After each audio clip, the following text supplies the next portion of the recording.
Si tu t'es déjà demandé, est-ce que tu avais des dons et est-ce que tu avais cette capacité de pouvoir servir Dieu dans son église ou à travers une mission particulière, cette vidéo est pour toi.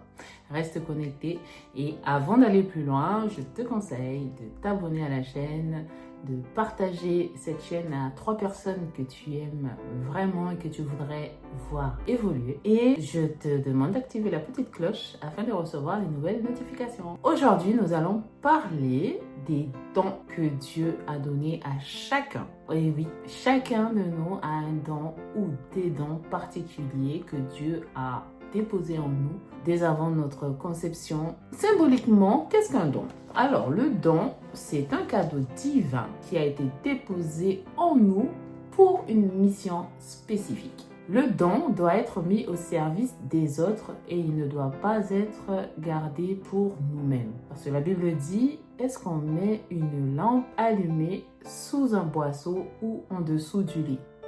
Si on fait ça, il n'y a pas de lumière, la lumière ne s'éclaire pas, au contraire, elle va s'éteindre. Le don, c'est aussi l'expression de l'âme. Donc, en utilisant le don ou les dons que Dieu nous a donnés, on y révèle une partie de notre être le plus profond, de notre essence la plus pure. Et ça me rappelle une des vidéos que j'avais faites quelques semaines auparavant. C'est la vidéo qui parle d'avortement. Et je me rappelle que j'avais eu des retours sur la chaîne, mais aussi en privé. Et l'une des réactions, c'était « Je t'ai trouvée courageuse de partager cela avec nous sur la chaîne ». En fait, ça fait partie des dons que Dieu a déposés en moi et je sais que ce n'est pas que pour moi. Parce que chacun de nous, chacune et chacun de nous a un vécu, a une mission et en fait, il suffit de laisser Dieu nous conduire. Et quand j'ai commencé à faire cette vidéo, je ne pensais pas que le Seigneur nous aurait conduit à parler d'avortement. Et pourtant, ça a été une vidéo qui m'a beaucoup plu à moi-même parce que ça a contribué à la poursuite de ma guérison. Et je sais que d'autres femmes ont été touchées et je sais que ça portera du fruit de l'esprit, du fruit de guérison, de sagesse, de prise de conscience, de conversion. Donc voilà. Quand Dieu donne quelque chose, il le donne pour que nous puissions le partager. Le don aussi, c'est un chemin d'accomplissement. C'est-à-dire qu'en développant notre don ou nos dons, on exerce notre vocation.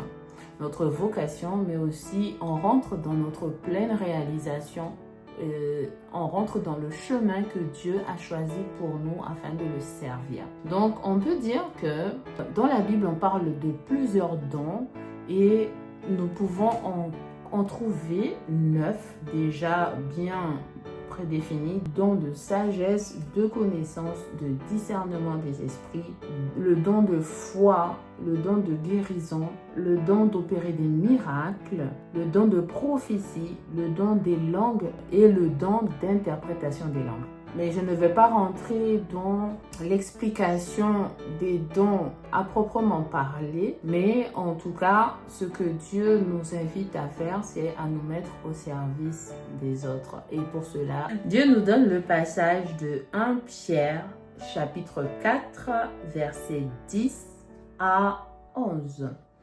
Alors, que chacun de vous mette au service des autres le don particulier qu'il a reçu de Dieu.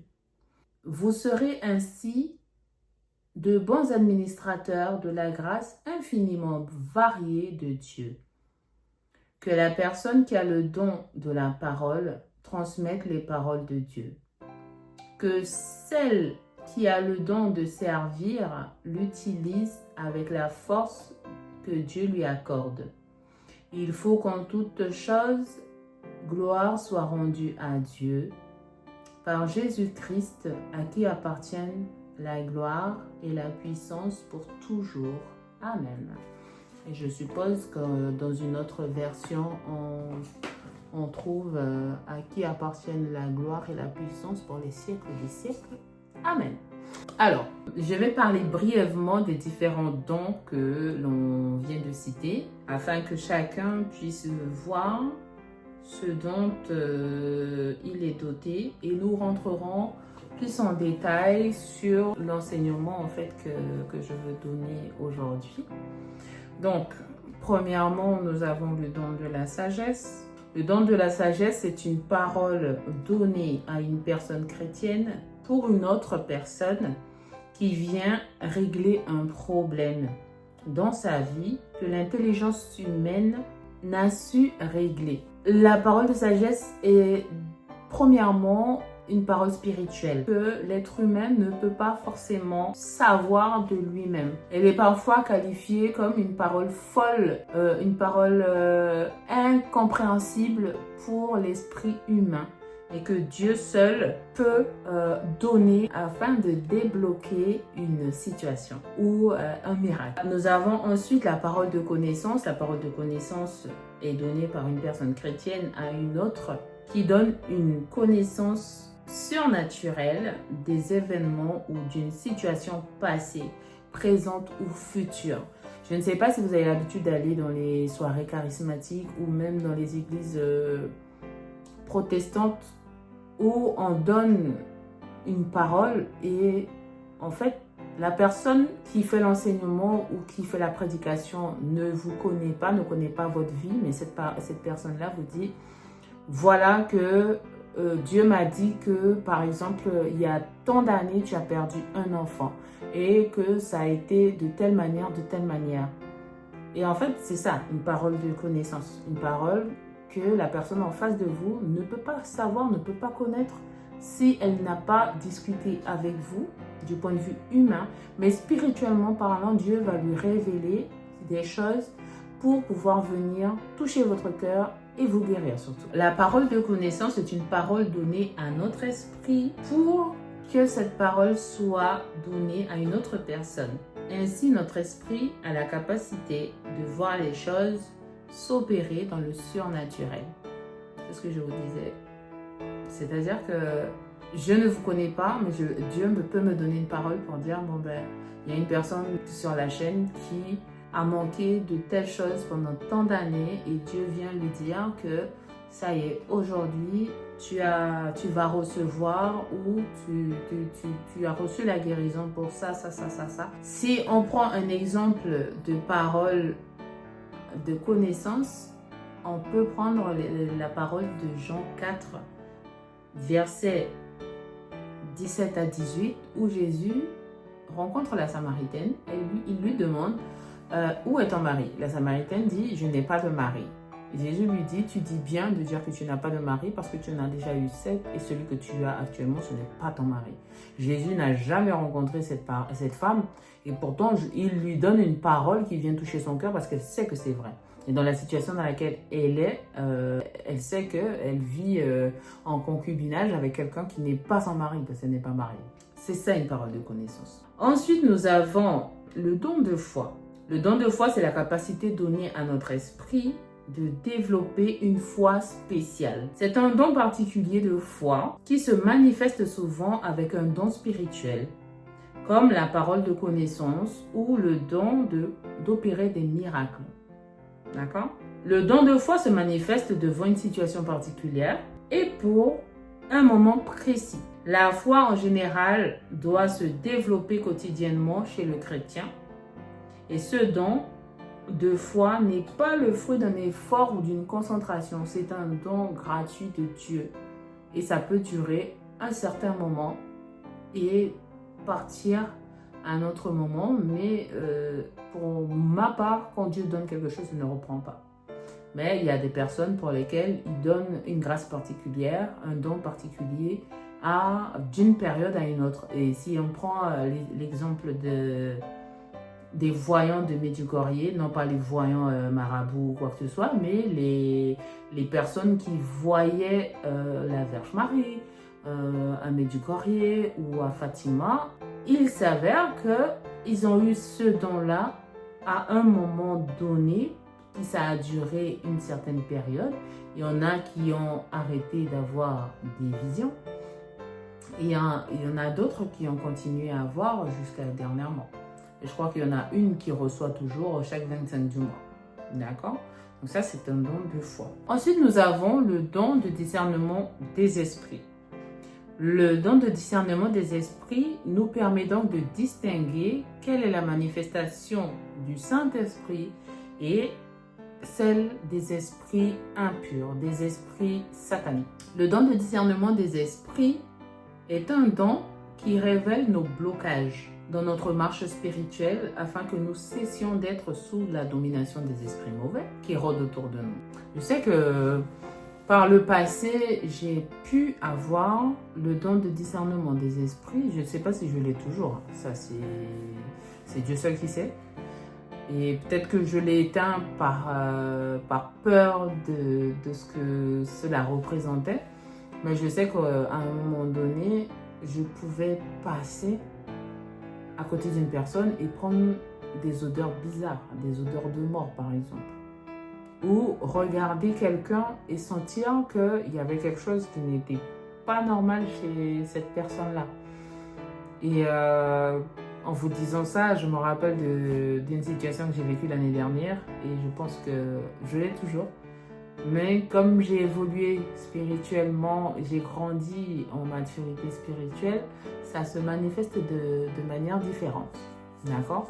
Mais en tout cas, ça peut être le fait d'entendre du bruit, quand on est quelque part, un bruit qui nous permet de comprendre qu'il y a une manifestation spirituelle pas très normale, pas très catholique, ou prendre des odeurs sur des gens, ou regarder une personne et sentir que cette personne-là a un esprit qui ne vient pas de Dieu. Ensuite, nous avons le don des miracles de guérison. Donc, le don de guérison ne concerne pas les avancées scientifiques de ce monde. Il s'agit d'un don qui va servir le Christ au travers des Saintes Écritures. Il ne s'agit pas de trouver un remède à une maladie, mais se servir de Jésus-Christ et des Écritures pour matérialiser la guérison de personnes malades. Il faut savoir que la raison d'être des dons de guérir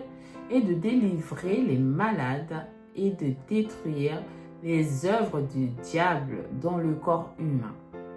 Les dons de guérison sont accordés par Dieu pour la guérison surnaturelle, sans aucun recours aux remèdes naturels.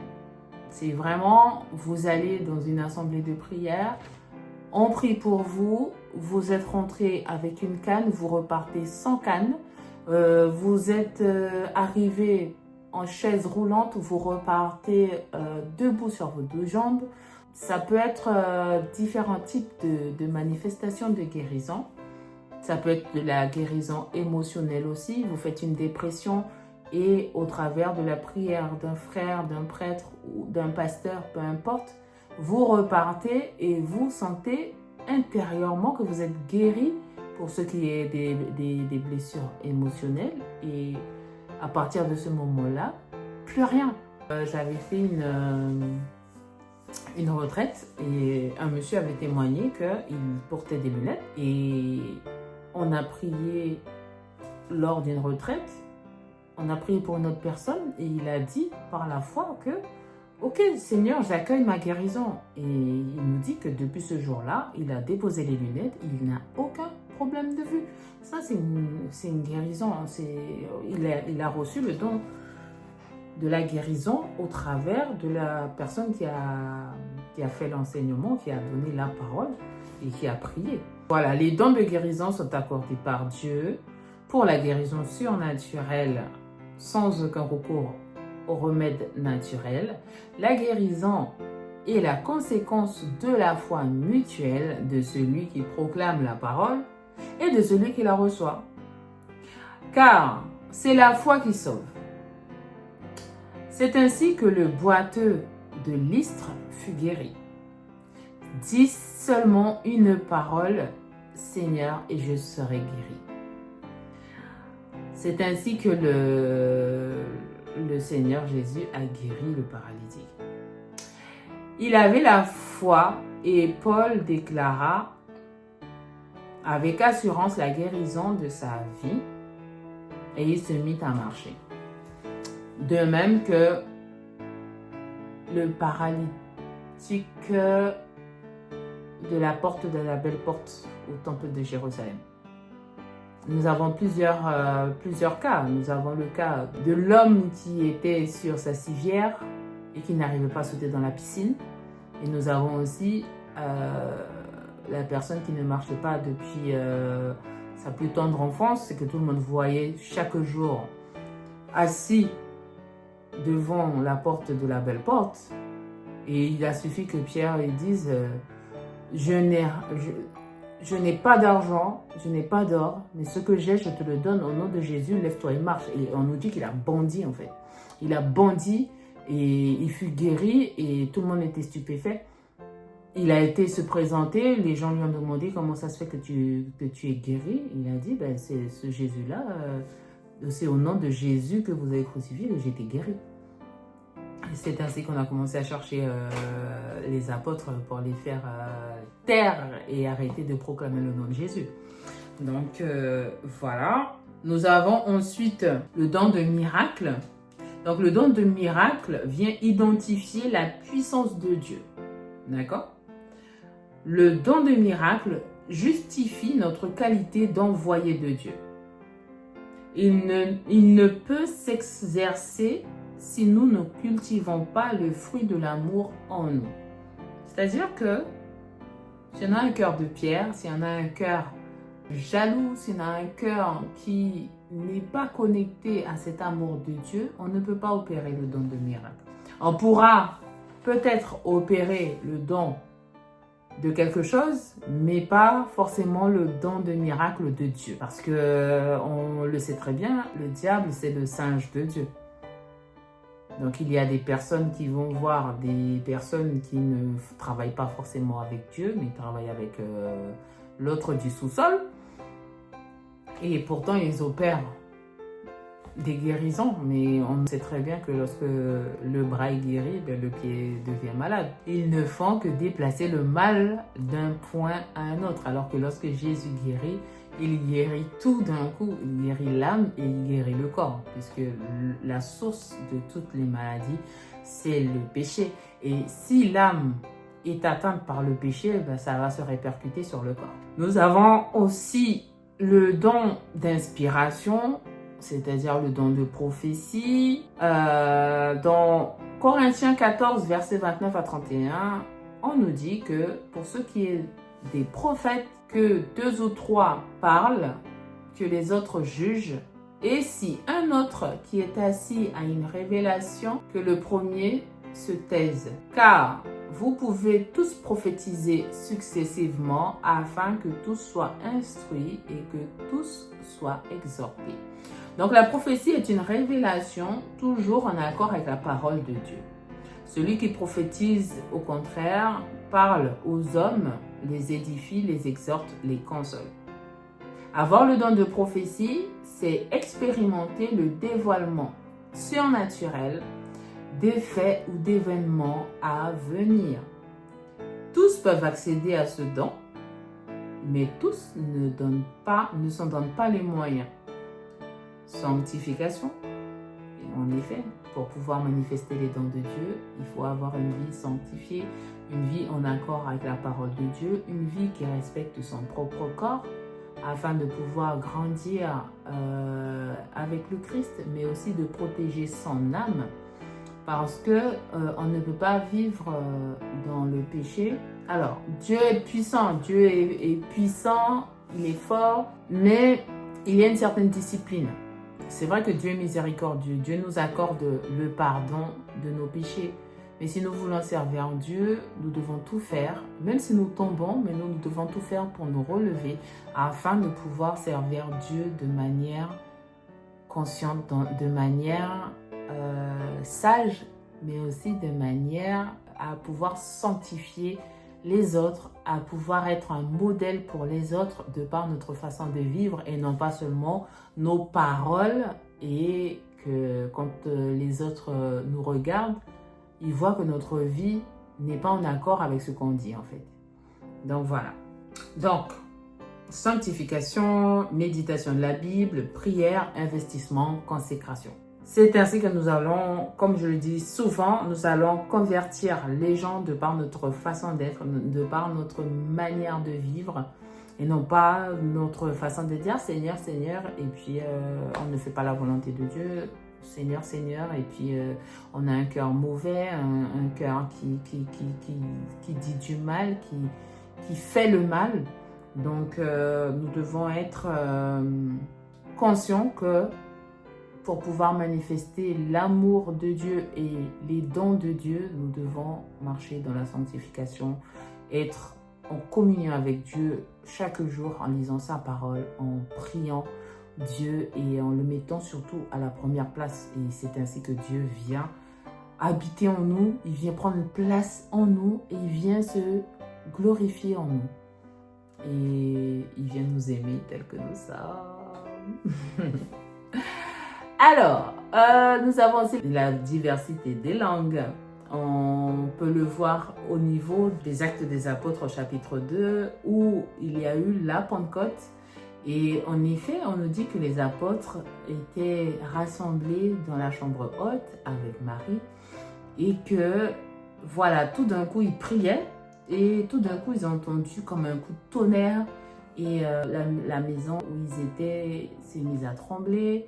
Ils ont vu comme des langues qu'on aurait dit de feu et ils ont commencé à parler en d'autres langues. Et en fait, contrairement à ce qu'on peut entendre dans certaines assemblées, le don des langues, ça s'appelle la glossolalie. Ça ne veut pas dire que chacun va parler sa langue et que les autres vont comprendre. Ça veut dire que le Saint-Esprit va s'exprimer, va agir par des gémissements. Le Saint-Esprit va s'exprimer d'une certaine manière et que d'autres pourront comprendre, pourront interpréter ce qui est dit. Et dans le cas du passage de la Pentecôte, où les apôtres étaient tous rassemblés et priaient, et que le Saint-Esprit est venu et leur a donné une effusion de l'Esprit Saint, on nous dit que les gens qui les entendaient dans leur propre langue. Et c'est normal. Ça ne veut pas dire que les apôtres parlaient dans leur langue, mais ils parlaient le langage de l'Esprit Saint, le langage du Saint-Esprit que, on nous dit, le diable ne peut pas comprendre. Le diable ne peut pas comprendre le langage de l'Esprit Saint. Mais, pour pouvoir manifester sa grandeur, pour pouvoir permettre aux gens qui entendaient les apôtres parler, l'Esprit Saint leur a, entre guillemets, ouvert leur intelligence et ils ont commencé à entendre les apôtres parler dans leur propre langue. Et ça les a étonnés. Ça veut dire qu'ils comprenaient. Indirectement, la Bible nous fait comprendre que les personnes qui étaient autour avaient le don d'interprétation de langue. Momentanément, on ne sait pas si ça a duré dans le temps. Mais pour pouvoir comprendre le parler en langue, il faut déjà avoir le don d'interprétation des langues. Et si toutes les personnes qui passaient, qui pensaient que les apôtres étaient bourrés et qu'ils racontaient du n'importe quoi, le Saint-Esprit leur a donné une belle leçon en leur disant ils ne sont pas bourrés, au contraire, écoutez. Et voilà, ils nous disent mais comment ça se fait que ces gens-là ils sont de telle nationalité, de telle région, et on les entend tous parler notre propre langue. Il y a un problème quelque part, il y a quelque chose de pas normal, de surnaturel.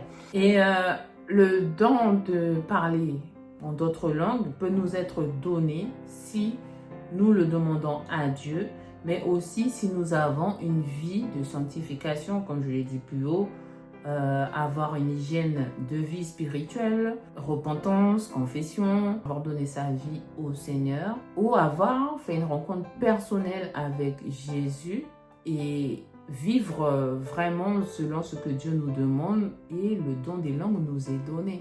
Je sais que j'ai eu le don des langues dans ma voiture. En conduisant, je me suis mise à chanter, à psalmodier. D'un coup, j'ai senti que ma bouche a commencé à dire des choses que je ne comprenais pas en fait. Là, ça date de 2015. Je ne comprenais pas du tout ce qui sortait de ma bouche, mais j'étais à l'instant T là, j'étais dans l'incapacité d'arrêter ma bouche de la faire fermer et de comprendre ce qui se passait. Je sais que ça m'a un peu choquée sur le coup, parce que je me suis dit, voilà, c'est quoi ça? Mais quand le parler en langue s'est arrêté, j'avais l'impression de planer en fait. J'avais l'impression qu'on m'avait enlevé du monde physique, qu'on m'avait emmené quelque part et qu'on m'avait redéposé dans le monde physique. Et je me disais, mais c'est bizarre, je suis dans le monde, mais je sors d'ailleurs. Vous comprenez? Donc voilà. Et nous avons au final le don d'interprétation des langues. Donc l'interprétation des langues désigne l'explication des messages libérés en langue. Comme je vous ai dit tout à l'heure, avec les apôtres qui parlaient en langue, les personnes qui les entendaient parler dans leur propre langue. Donc là, l'interprétation des langues, le Saint-Esprit l'a fait directement. Il a fait le boulot. Mais dans des assemblées, on peut avoir des personnes, ou dans les groupes de prière, on peut avoir des personnes qui parlent en langue et d'autres personnes viennent interpréter ce que l'Esprit a dit. Le don d'interprétation des langues est complémentaire à celui de la diversité des langues, dans la mesure où certains sont investis pour transcrire ou retranscrire les paroles libérées quand nous les manifestons par l'Esprit. L'interprétation des langues permet d'édifier le peuple, surtout ceux qui ne sont pas abandonnés au contrôle divin. La diversité des langues et d'interprétation des langues forment ensemble les composantes du don de prophétie. Le don de langue n'est pas une question de mérite, c'est vraiment une grâce particulière. Ce n'est pas une question de mérite car Dieu nous aime. Et il a déposé en nous un potentiel particulier. Donc c'est une question de disponibilité, de cœur, d'âme et d'esprit. Aussi en fonction de la mission que Dieu a pour nous. D'accord? Parce que nous avons chacun des dons différents. Dieu nous demande que chacun de vous mette au service des autres les dons particuliers qu'il a reçus de Dieu. Vous serez ainsi de bons administrateurs de la grâce infinie variée de Dieu. Que la personne qui a le don de la parole transmette les paroles de Dieu. Que celle qui a le don de servir l'utilise avec la force de Dieu, avec la force que Dieu lui accorde. Que celui qui a le don de servir l'utilise avec la force que Dieu lui accorde. Il faut qu'en toutes circonstances, en toutes choses, gloire soit rendue à Dieu par Jésus-Christ, à qui appartiennent la gloire et la puissance pour toujours. Amen. Et en fait, là où je veux en venir aujourd'hui avec cette parole, c'est que nous avons reçu des dons. Nous avons tous des dons particuliers. Nous avons tous été créés par le même Père, par le même Dieu. Tous ceux qui cheminent, vont à l'église, sont censés se mettre au service de Dieu, mais bon nombre refusent de se mettre au service. Pourquoi? Nous avons dans les églises des consommateurs, c'est-à-dire des personnes qui, alors je ne juge pas, mais c'est un constat. C'est-à-dire qu'il y a des personnes qui vont à l'église tout le temps, qui vont à l'église tous les jours, mais dès qu'il s'agit de servir, il n'y a personne. Dieu nous dit que chacun de vous mette au service des autres le don particulier qu'il a reçu de Dieu. Comment ça se fait que, je te parle à toi là, comment ça se fait que tu refuses de mettre ton don au service de Dieu? Comment ça se fait que toi tu veux aller à l'église et que consommer? Comment ça se fait que Dieu a déposé des trésors en toi et que tu ne veuilles pas les faire sortir? Et souvent, nous n'agissons pas par peur du regard des autres, par peur du jugement des autres, par peur du qu'en dira-t-on. Et je suis la première, à être concernée par ça parce que pendant des années, je sais que Dieu m'a demandé de le servir et j'ai refusé. J'ai refusé par peur des représailles spirituelles, par peur de me faire attaquer par le malin, par peur de « aïe, les gens vont me voir ». Je n'aime pas que les gens me regardent, les gens vont dire ceci, les gens vont dire cela. Mais il y a un jour où Dieu c'était lors de la veillée de Pentecôte, Dieu m'a dit, eh, voilà ce que je veux que tu fasses pour moi, c'est ça, et pas autrement en fait. Et en fait, bon, j'ai un peu la cabeza dura, il a un peu la tête dure, et il a fallu que Dieu me secoue ce jour-là. Je peux vous dire que pendant une semaine, j'étais secouée, mais sérieusement, pour que je comprenne que, ok, je dois me mettre au service en fait, même si j'ai peur. Et en fait, au travers de ce service-là, ben Dieu est venu me guérir. Dieu est venu me travailler. Et jusqu'à l'heure actuelle, si je dois vous dire les choses, à chaque fois que je dois faire une vidéo, j'ai peur. Mais par amour pour Dieu, je le fais. Parce que je sais que c'est quelque chose qu'il attend que je fasse depuis un moment. Mais je procrastinais par peur. Il y en a certains d'entre vous qui êtes faits pour chanter, pour jouer des instruments, pour servir à l'église. Et en fait, Dieu est tellement bon, Dieu est tellement puissant que, au travers des choses qui nous font peur le plus, il vient se glorifier, il vient montrer la puissance qu'il a et qu'il peut avoir dans nos vies en fait. Aujourd'hui, je me retrouve devant vous. Ce n'est pas pour parler de moi, mais c'est pour vous dire comment Dieu a permis que je commence à le servir. Il faut savoir que depuis petite, j'ai toujours eu peur de prendre la parole devant les gens. Pourquoi? Parce qu'on m'embêtait à l'école.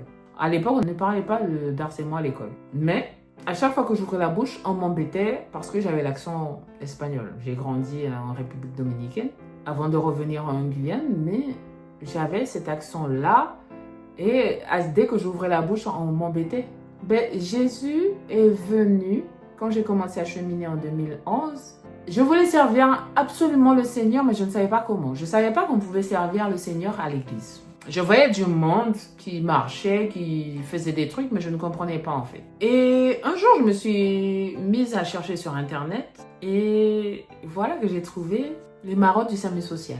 Et en fait, je me suis inscrite et ça m'a permis de grandir tellement. Dieu est venu me parler au travers des sans-abri et j'ai pris de belles claques spirituelles, hein. Mais qu'est-ce que c'était bon en fait. Qu'est-ce que c'était bon de prendre cette claque spirituelle parce que au travers de ceux qui n'avaient rien, Jésus m'a apporté beaucoup. Et ensuite, de fil en aiguille, le Seigneur m'a montré que je pouvais le servir dans son église. J'ai commencé à aller à l'église plus souvent, à adorer Dieu, à le louer, mais je ne le servais pas encore. Et un jour, je me suis assise et j'ai demandé au Seigneur, qu'est-ce que tu veux que je fasse pour toi en fait?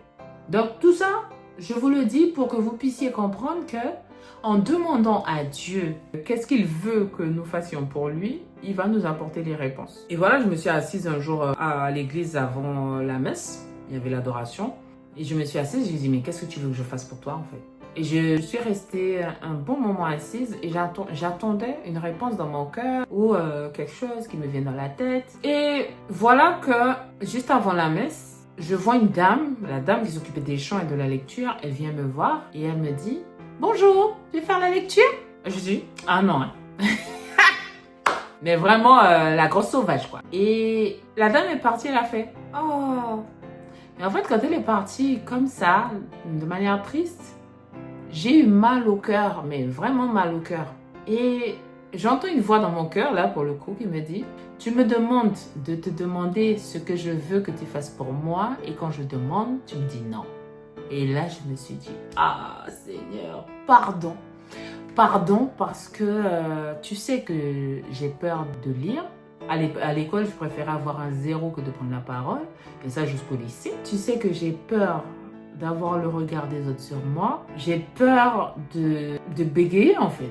Et en fait, je suis partie. Le lendemain, je reviens, je m'assois au même endroit et je dis la même phrase au Seigneur. Je dis, Seigneur, hier je t'ai dit que je voulais que tu me dises ce que tu veux que je fasse. Ben, aujourd'hui, dis-moi ce que tu veux et je le ferai. Je ne dirai pas non. Et voilà que la même dame, elle vient et me dit, elle aurait pu se décourager, mais en tout cas, elle est courageuse. La même dame vient, elle me dit, bonjour, vous voulez faire la lecture? Je me suis dit, ah ouais, quand même. J'ai dit, d'accord, madame. Et j'ai dit oui. Mais ce jour-là, ça a été catastrophique. Mais quand je dis catastrophique, j'ai bugué. Je crois qu'à chaque mot, j'ai bugué. Et j'avais peur. Mais je sais que je répondais à l'appel de Dieu. J'avais honte quand je suis descendue de l'hôtel. J'avais honte, j'ai baissé la tête. Je ne savais pas où me mettre parce que ça a été catastrophique. Et au fur et à mesure, pareil, pour se mettre au service, on m'a demandé d'être bénévole à la pastorale des jeunes. J'ai dit ah non, moi j'aime pas les enfants, c'est bon quoi. J'aime pas le bruit, les enfants ça fait du bruit, je veux pas. Et on m'a dit allez viens, tu vas voir, tu vas aimer. Vrai, j'ai été servir le jour J et en fait j'ai aimé ça. Je me suis dit bizarre. Et en rentrant chez moi je me suis dit mais c'est bizarre, il y avait plus de 200-300 enfants. Je n'ai pas entendu le bruit. Je me suis dit, waouh, magique tout ça là. Et c'est comme ça que j'ai commencé à travailler avec des enfants à la pastorale des jeunes. Et de fil en aiguille, voilà comment Dieu est venu. Et quand il a fallu me poser pour pouvoir choisir le métier que je devais faire, j'ai demandé au Seigneur. Il m'a dit, professeur des écoles. Sauf que avant, on me disait, ah oui, va passer le concours de prof. Je dis, ah non, jamais. Moi, je n'aime pas les enfants. Il y a trop de bruit et tout et tout. Mais les voix du Seigneur sont impénétrables en fait. Parce qu'aujourd'hui, je me plais. J'aime ce que je fais comme métier. Et pourtant, il a fallu que je passe par ces différentes étapes pour rentrer dans mon appel en fait. Après, je ne sais pas si c'est un appel définitif. Je ne sais pas si Dieu m'invite à faire ce métier-là toute ma vie. Mais en tout cas, c'est quelque chose que j'aime. C'est quelque chose dans lequel je m'épanouis. C'est un métier qui est très exigeant. Mais le Seigneur me permet de mettre mes dons au travers des élèves. Et au travers aussi de cette chaîne où il me permet de libérer la parole. Vous voyez un peu? Donc, quand Dieu nous demande de mettre le don particulier qu'il nous a donné au service des autres, si nous ne savons pas quel est le don, demandons au Seigneur, Seigneur, que veux-tu que je fasse pour toi? Où est-ce que tu m'appelles dans ton église? Parce qu'il ne suffit pas de se dire, bon, je vais faire ci, je vais rentrer dans la volonté de Dieu, je serai au service de Dieu. Parce que souvent, on se met dans des services où Dieu ne nous appelle pas. Même si on dit que tout concourt au bien de ceux qui aiment Dieu. Sûrement que tu vas te mettre dans un service où tu vas prendre plaisir, peut-être. Mais est-ce que c'est là que Dieu t'appelle? Tu vas peut-être répondre à la demande de quelqu'un, mais est-ce que c'est là que Dieu t'appelle? Est-ce que cette mission-là va te permettre de mettre le don que Dieu a mis en toi en pratique pour pouvoir entrer dans ta mission de vie, pour pouvoir entrer dans ta pleine réalisation en fait? Est-ce que l'action que tu veux faire, est-ce que le service que tu veux rendre va te permettre de rentrer dans ton plein potentiel. Tu comprends? Parce que souvent, on ne demande pas à Dieu, on fait juste parce qu'on aime, mais Dieu ne nous appelle pas. Donc la première étape pour pouvoir rentrer dans l'appel de Dieu pour mettre en pratique et au service le don qu'il a déposé en nous, c'est de s'asseoir et lui demander, Seigneur, que veux-tu que je fasse? Et tôt ou tard, il va vous apporter les bonnes réponses. Il n'y a pas une chose que je fais que je ne demande pas à Dieu. Seigneur, voilà, il y a telle chose, on m'a demandé telle chose, qu'est-ce que toi tu veux? Qu'est-ce que toi tu me dis de faire? Où est-ce que tu m'appelles? Est-ce que tu m'appelles là ou est-ce que tu m'appelles autre part? Et quand la réponse vient de Dieu, Dieu vous garde en paix. Si Dieu veut que vous fassiez, il va non seulement vous mettre en paix, mais il va vous donner déjà des idées pour pouvoir mettre les choses en place. Mais quand ça ne vient pas de Dieu, il n'y a rien. Donc en général, quand on me demande, que ce soit à l'église ou autre, si on me demande quelque chose et que je sens que ça ne vient pas de Dieu, je dis désolé, mais le Seigneur ne m'a pas donné son OK. Et souvent même à l'église, on me dit, ah ouais, ben toi, t'es bizarre. Je dis, je suis pas bizarre. Je veux faire la volonté de Dieu. Si Dieu me dit oui, ok, je fais. Si Dieu ne me dit pas oui, j'ai mon libre arbitre. Mais comme je veux me soumettre en tout à Dieu, je veux demander à Dieu de diriger ma vie, je veux demander à Dieu, je veux que Dieu prenne toute sa place dans mon cœur, mon âme et mon esprit. Je demande au Seigneur, que veux-tu que je fasse? Il y a ça, éclaire-moi. Et la réponse, elle arrive. Les idées arrivent quand ça vient de Dieu. D'accord? Voilà ce que j'avais à vous dire. Peut-être que ce n'est pas complet, mais c'est ainsi que Dieu m'a permis de vous délivrer ce message. ne laissons pas le temps passer avant de nous mettre au service. Si vous êtes fait pour enseigner la parole de Dieu, commencez par faire le catéchisme ou travailler avec les jeunes. Ou, là, comme je fais, prendre la parole, demander au Seigneur une parole et puis se laisser conduire par l'Esprit pour dire les choses. Si c'est pour chanter, si Dieu vous a donné une voix pour chanter, Seigneur, est-ce que c'est là que tu m'appelles? Si c'est là que tu m'appelles, confirme-moi que c'est là que tu me veux.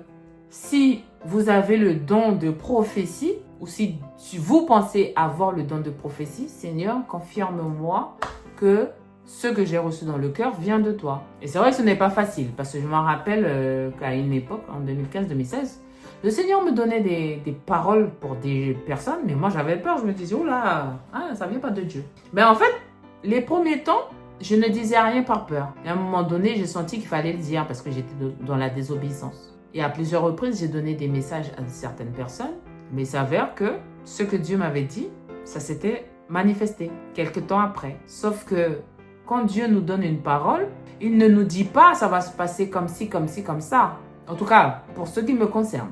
Mais quand il dit, dis à un tel, même si tu ne crois pas, dis à un tel. Et c'est vrai que c'est dur. Et la manière dont j'ai commencé au début, c'est, bon, excuse-moi, mais j'ai à cœur de te dire ça, ça, ça. Donc, demande au Seigneur si ça vient de lui de te confirmer. Et il s'avère que les gens demandent au Seigneur, le Seigneur confirme, ou le Seigneur avait déjà parlé à ces personnes-là.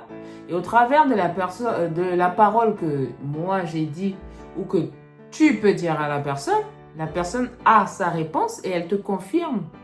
Merci, j'attendais la réponse du Seigneur. Voilà comment on peut discerner si la parole vient de Dieu, si le don vient de Dieu ou pas. Donc, si ton don, c'est la prière en langue, le don des miracles pour prier pour les malades, commence à demander au Seigneur de te montrer où est-ce qu'il veut que tu le serves. Commence à te rapprocher de ton pasteur, de ton curé, pour pouvoir servir le Seigneur. Ça, je ne te dis pas que ça sera toujours facile parce que, on le sait, dans certaines églises, on n'aime pas tout ce qui bouge. Dans certaines églises, sans vouloir désigner par exemple l'église catholique. Mais voilà. Si vous n'avez pas remarqué, je suis à l'église catholique. Et ça ne me pose aucun problème. Ça a été difficile de rentrer dans le plan de Dieu. Mais tôt ou tard, Dieu met un prêtre, un curé pour te permettre d'exercer le don que Dieu a mis en toi. Si le Seigneur veut que tu fasses autre chose, il te le dira. Mais à condition que toi, tu sois disposé pour te mettre au service. Il y a des gens qui attendent que toi, tu te réveilles, que toi, tu te lèves pour les servir. Il y a un passage, je n'ai pas le verset en tête, qui dit « La création attend la manifestation des fils de Dieu, donc réveille-toi, ma sœur, mon frère. Réveille-toi et mets-toi au service, ne serait-ce qu'une fois par semaine, 2 fois par semaine, réveille-toi. Parce que le temps passe. Comme dit un de mes élèves, allez, le temps passe. Oui, le temps passe. Il y a des gens qui ne connaissent pas Jésus. Il y a des gens qui ne connaissent pas ce Dieu d'amour que nous servons. Il y a des gens qui ne connaissent pas le Dieu miséricordieux que nous aimons et qui nous aime d'un amour inconditionnel. Donc, ne sois pas juste consommateur ou consommatrice des bienfaits de Dieu, mais donne un peu de ce que tu as reçu. Demande au Seigneur de te confirmer au travers d'une personne, au travers de sa parole, au travers d'une chanson, peu importe, mais qui te confirme qu'il te veut à son service dans ton église ou dans ta paroisse. Parce que c'est en donnant que l'on reçoit. Et ça fait des années que tu reçois, mais tu ne donnes pas en fait. Et ce n'est pas normal. Il y a des gens qui meurent parce que toi, tu ne te mets pas au service. Il y a des gens qui meurent spirituellement. Ou qui meurent sans avoir rencontré le Dieu que toi, tu aimes et que tu consommes. Donc j'espère que cette vidéo t'a édifié. J'espère que cette vidéo t'a plu. N'hésite pas à me mettre un pouce, me faire savoir que tu as apprécié, que ça t'a édifié ou que, écoute, ça je n'ai pas trop bien compris ou est-ce que tu peux approfondir tel sujet. Et je le ferai par la grâce de Dieu. Donc voilà, je te souhaite de passer un bon dimanche et à très bientôt. Bye!